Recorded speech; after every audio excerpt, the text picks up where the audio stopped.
عسلامتكم الناس الكل، ومرحبا بكم في فيديو جديد ووصفه جديده. يا رب ان شاء الله تنال اعجابكم. الوصفه متاعنا اليوم كما قاعدين تشوفوا قاعده نعمل في الصوص متاع الباميه. هوني باش نعمل لكم باميه ان شاء الله، وباش نعمل لكم رز بالشعريه. هوني الشوربه متاعنا قاعده تطيب بالفراخ، قاعده تطيب براحتها كما تعرفوا. وريتكم المره اللي فاتت الشوربه ازاي نعملوها. راس بصل كبير مقسوم على 4، كعبة طماطم مقسوم على 4، وريقات رند، وريقات كعيبات حبهان، ومغرفة ملح، ومغرفة صغيرة فلفل أكحل، ومغرفة كركم، ونخليهم يغليوا على راحتهم حتى تستوي الفراخ. هوني بالنسبة للصوص متاع البامية،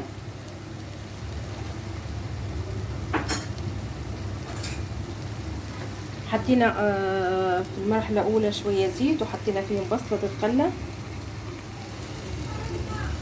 وبعد ما دبلت البصل متاعنا زدناها كعبتين طماطم مخصوصين جويدين، وبعد طبيعة ما دبلت الطماطم والبصل زدناها مغرفة كبيرة طماطم صلصة، وزدناها مغرفة هريسة عربي، وفوحناها بشوية فلفل أكحل وريقات رند طبيعة، كعبتين حبهان. ما نكثروش زي ما قلت لك، ما نكثروش التوفيق خاطر الشوربة عندنا مفوحة. وهكا تكون الصوص بتاعنا حاضرة وجاهزة باش نضيفوا لها البامية.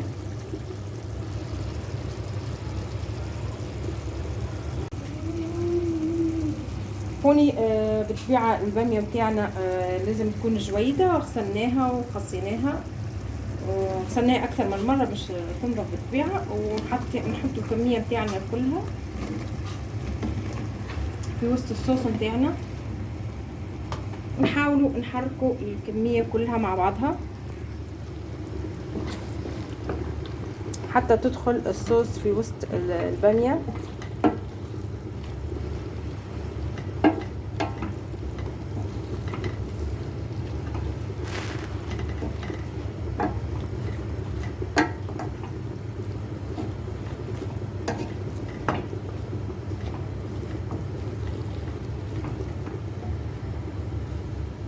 ونزيدوها بالطبيعة الشوربة متاعنا.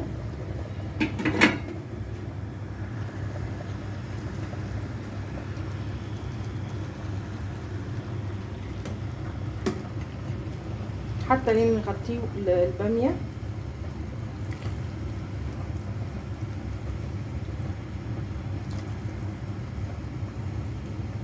يعني بسم الله ما شاء الله ريحة الشوربة بتاعنا، بسم الله ما شاء الله ريحتها تحفة.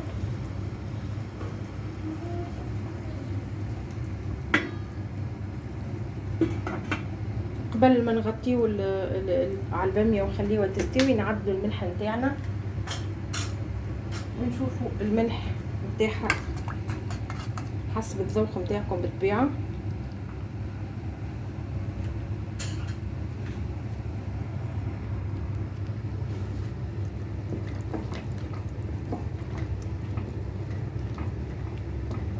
ونزيدوا عليها النار بالطبيعة ونخليوها تستوي براحتها.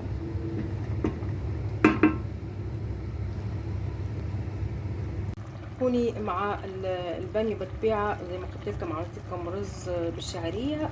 طريقة التحضير بتاع الرز، خدينا طنجرة وحطينا فيها شوية زيت ومغرفة زبدة، وصبينا فيها الشعرية وخلينا الشعرية تتحمر، وبعدين اضفنا لهم الرز بتاعنا. بالطبيعة الرز لازم يكون منقوع على الاقل نص ساعة،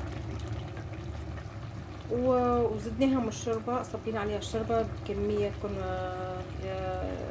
بطريقة تكون ما تعجنش، ما يعجنش الرز اللي عندكم، يخرج كما انتم شايفين هكا كعبة بكعبة مش معجن، وطعمته بالطبيعة تحفة مع البامية هون عندي استوت. زدتها في الاخر كرنين فلفل اخضر، يعني نحب طعم الفلفل الاخضر في الاكل. في اخر دقيقة زدتها الكرنين الفلفل بتاعنا، وهكا تكون حاضرة للاكل بالطبيعة. وهذا بالطبيعة الشكل النهائي للصحن متاعنا. ان شاء الله يا رب يعجبكم ونال استحسانكم.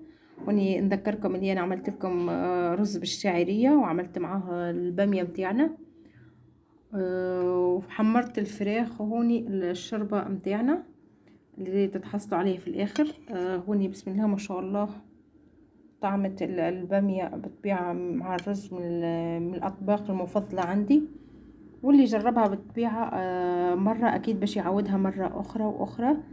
وإن شاء الله يا رب ينال استحسانكم وينال إعجابكم. ما تنسوش في آخر الفيديو باش تشاركوا في القناة وتضغطوا زر الجرس وتعطيوني رأيكم في الوصفة متاعنا.